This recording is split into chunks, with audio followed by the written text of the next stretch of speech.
नमस्कार दोस्तों, आज हम बात करेंगे 14.3 के प्रश्न क्रमांक 6 के बारे में, जिसमें हमें कहा गया है दोस्तों, एक स्थानीय टेलीफोन निर्देशिका से 100 कुल नाम लिए गए और उनमें प्रयुक्त अंग्रेजी वर्णमाला के अक्षरों की संख्या का निम्न बारंबारता बंटन प्राप्त हुआ। और यहाँ पर हमें कहा गया है दोस्तों, कुल नामों में माध्यक, माध्य व बहुलक ज्ञात कीजिए।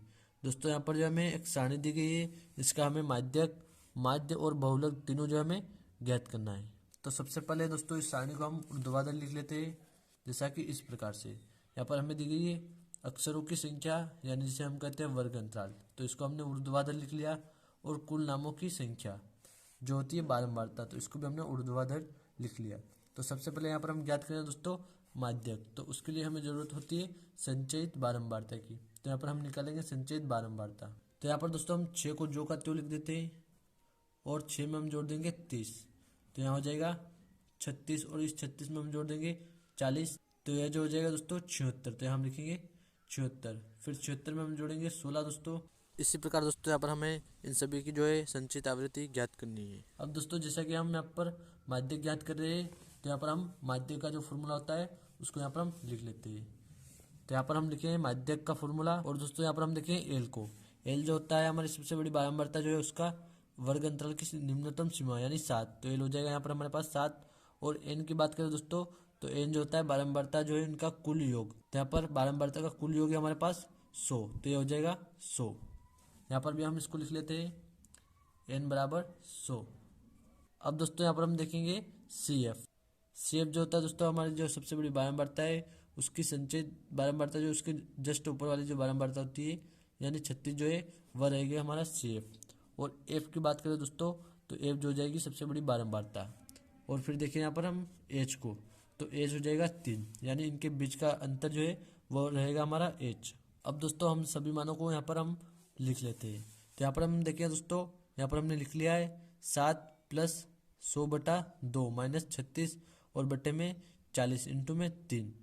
अब यहाँ पर हम 2 से 100 को काटेंगे दोस्तों, तो हमें 50 प्राप्त होगा। तो यहाँ पर हम लिखेंगे 50 और माइनस में 36 को जो का त्यों लिख देंगे, और बटे में 40 और इंटू में 3 हम लिख देंगे। और फिर नीचे देखिए दोस्तों, हम यहाँ पर दोस्तों हम 50 में से माइनस कर देंगे 36 को, तो यहाँ पर हमें 14 प्राप्त होगा, तो यहाँ हम लिखेंगे 14। इसी प्रकार यहाँ पर हम 40 को जो का त्यों लिख देंगे और फिर इंटू में 3 लिख देंगे। और फिर लिखेंगे यहाँ पर m बराबर 7 प्लस, यहाँ पर हम 14 का गुणा करेंगे 3 में, तो यहाँ पर हमें दोस्तों 42 प्राप्त होगा। और इसके बटे में 40 को हम जो का त्यों लिख देंगे। और फिर यहाँ पर हम करेंगे बराबर, यहाँ पर 7 के बटे में कुछ नहीं है, तो यहाँ पर हम 1 लगा सकते हैं। तो अब यहाँ पर हम 7 का गुणा 40 में करेंगे और 42 का गुणा करेंगे 1 में। तो 7 का गुणा हम 40 में करेंगे, तो यहाँ पर 280 हमें प्राप्त होगा। और प्लस में 42 को हम जो का त्यों लिख देंगे और बटे में 40। फिर दोस्तों यहाँ पर हम 280 में 42 को जोड़ेंगे, तो यहाँ पर हमें प्राप्त होगा 322 और बट्टे में 40 को हम जो का त्यों लिखेंगे दोस्तों, ठीक है। उसके बाद हम देखेंगे m बराबर, यहाँ पर हम 40 से 322 में भाग देंगे दोस्तों, तो यहाँ पर हम देखेंगे दोस्तों, यहाँ पर हमारे पास है 40, तो इस जीरो को हम काट देंगे और एक संख्या के बाद दशमलव लगा देंगे, तो अब जो है हमारे लिए इजी हो जाएगा भाग देने के लिए। तो हम 4 से भाग देंगे 32.2 में, तो यहाँ पर हमें प्राप्त होगा 4 8 होता है दोस्तों 32, तो हम लिखेंगे 8। और फिर यहाँ पर बचा 2, तो 2 जो है 4 से छोटा होता है, तो यहाँ हम दशमलव लगाएंगे और 0 बढ़ा देंगे, एक 0 यहाँ पर भी हम बढ़ाएंगे। और फिर 4 से हम 20 में भाग देंगे तो हमें 5 प्राप्त हो जाएगा। तो यहाँ पर यह जो हमें माध्यक प्राप्त हो जाएगा। अब दोस्तों हम इसका ज्ञात करेंगे माध्य।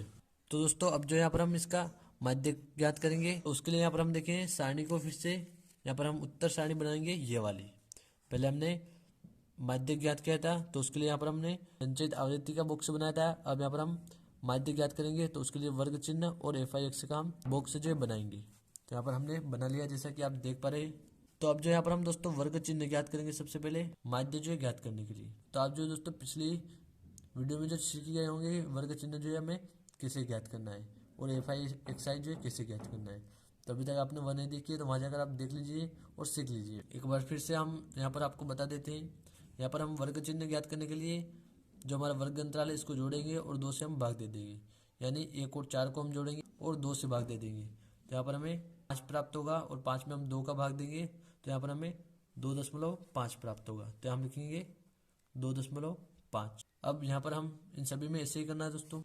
तो यहाँ पर जो है दोस्तों हमने वर्ग चिन्ह ज्ञात कर लिया और एफ आई एक्स आई भी जो है यहाँ पर हमने ज्ञात कर लिया। तो यहाँ पर हम देखें एफ आई एक्स आई हम कैसे ज्ञात करेंगे। तो उसके लिए यहाँ पर हम दोस्तों बारंबारता का और वर्ग चिन्ह का गुणा करेंगे एफ आई एक्स आई को ज्ञात करने के लिए।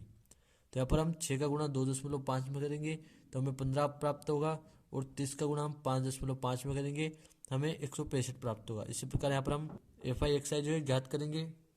अब यहाँ पर हम दोस्तों इनका योग जो है निकाल लेंगे, इन सभी को हम जोड़ देंगे। तो यहाँ पर दोस्तों हमें प्राप्त होगा 832 प्राप्त होगा। तो हम लिखेंगे 832। अब हम दोस्तों इन सभी मान को जो है फॉर्मूले में रख देंगे, माध्यक के फॉर्मूले में प्रत्यक्ष विधि से हम इसको ज्ञात करेंगे। तो यहाँ पर जो है दोस्तों यह होता है माध्यक का formula sigma F I X I बटा में सिग्मा एफ आई। तो यहाँ पर हम देखें दोस्तों सिग्मा एफ आई जो होता है यह जो एन है इसे हम कहेंगे सिग्मा एफ आई। अब यहाँ पर हम इस मान को यहाँ पर रख देते हैं। तो यहाँ पर हम दोस्तों 100 से भाग देंगे 832 में। तो यहाँ हम देखें 2 जीरो है हमारे पास, तो यहाँ पर 2 संख्या गिनकर हम दशमलव लगा देंगे। तो यहाँ पर जो माध्य हमें प्राप्त हो जाएगा बराबर 8.32। यह जो हमें माध्य प्राप्त हो जाएगा। दोस्तों अब हम ज्ञात करेंगे बहुलक। ठीक है दोस्तों, तो यहाँ पर हम इसका फॉर्मूला लिखेंगे यहाँ पर और फिर जो है दोस्तों इसका मान हम ज्ञात करेंगे सारणी के माध्यम से। यहाँ पर जो दोस्तों हमने ज्ञात कर लिया है L बराबर 7, F1 बराबर 40, F0 बराबर 30, F2 बराबर 16 और H हमारे पास है दोस्तों 3। अगर दोस्तों आप नए हो वीडियो पर और अगर आपको ये ज्ञात करना नहीं आता है तो पहले जो हमने बहुलक पर वीडियो बना रखी है वहाँ जाकर आप इसे सीख लीजिएगा। तो अब जो दोस्तों इसको हम यहाँ पर फॉर्मूले में रख देते हैं। तो अब यहाँ पर हम देखें दोस्तों इसको हमने यहाँ पर लिख दिया है फॉर्मूले में और अब हम इसको हल करेंगे। तो यहाँ हम लिखेंगे जेड बराबर 7 प्लस 40 में से हम 30 को माइनस करेंगे तो यहाँ पर हमें 10 प्राप्त होगा और बट्टे में हम देखें 2 का गुणा हम करेंगे 40 में तो हमें 80 प्राप्त होगा और यहाँ पर माइनस और माइनस हो जाएगा प्लस का। तो हम 30 और 16 को जोड़ेंगे तो हमें 46 प्राप्त होगा और यहाँ हम लगाएंगे माइनस का चिन्ह और फिर गुणे में 3 को हम जो का त्यों लिखेंगे दोस्तों। और फिर यहाँ पर हम देखेंगे दोस्तों जेड बराबर 7 को हम जो का त्यों लिखेंगे और प्लस का चिन्ह लगाएंगे। फिर यहाँ पर हम 10 का गुणा कर देंगे दोस्तों इस वाले 3 में तो यहाँ पर हमें 30 प्राप्त हो जाएगा और बट्टे में यहाँ पर हम 80 में से माइनस करेंगे 46 को तो यहाँ पर हमें 34 प्राप्त हो जाएगा। और फिर लिखे यहाँ पर हम जेड बराबर, यहाँ पर हम देखें दोस्तों 7 के बट्टे में कुछ नहीं तो हम 1 लिख सकते हैं। अब दोस्तों यहाँ पर हम 7 का गुणा 34 में करेंगे तो हमें 228 प्राप्त होगा और इसके प्लस में हम लिख देंगे इसका गुणा हम 1 में करेंगे तो हमें 30 ही प्राप्त होगा। तो 30 को हम जो का त्यों लिख देंगे और इसके बट्टे में 34 को हम लिख देंगे। फिर बराबर यहाँ पर हम 238 और 30 को जो हम जोड़ देंगे तो हमें 268 यहाँ पर प्राप्त होगा दोस्तों और बट्टे में 34। तो हम 34 से 268 में भाग देंगे दोस्तों तो यहाँ पर हमें जेड बराबर जो है 7.88 प्राप्त होगा। तो यह जो है दोस्तों हमारा बहुलक रहेगा। उम्मीद करता हूँ दोस्तों आपको सवाल अच्छे से समझ में आ गया होगा। धन्यवाद दोस्तों।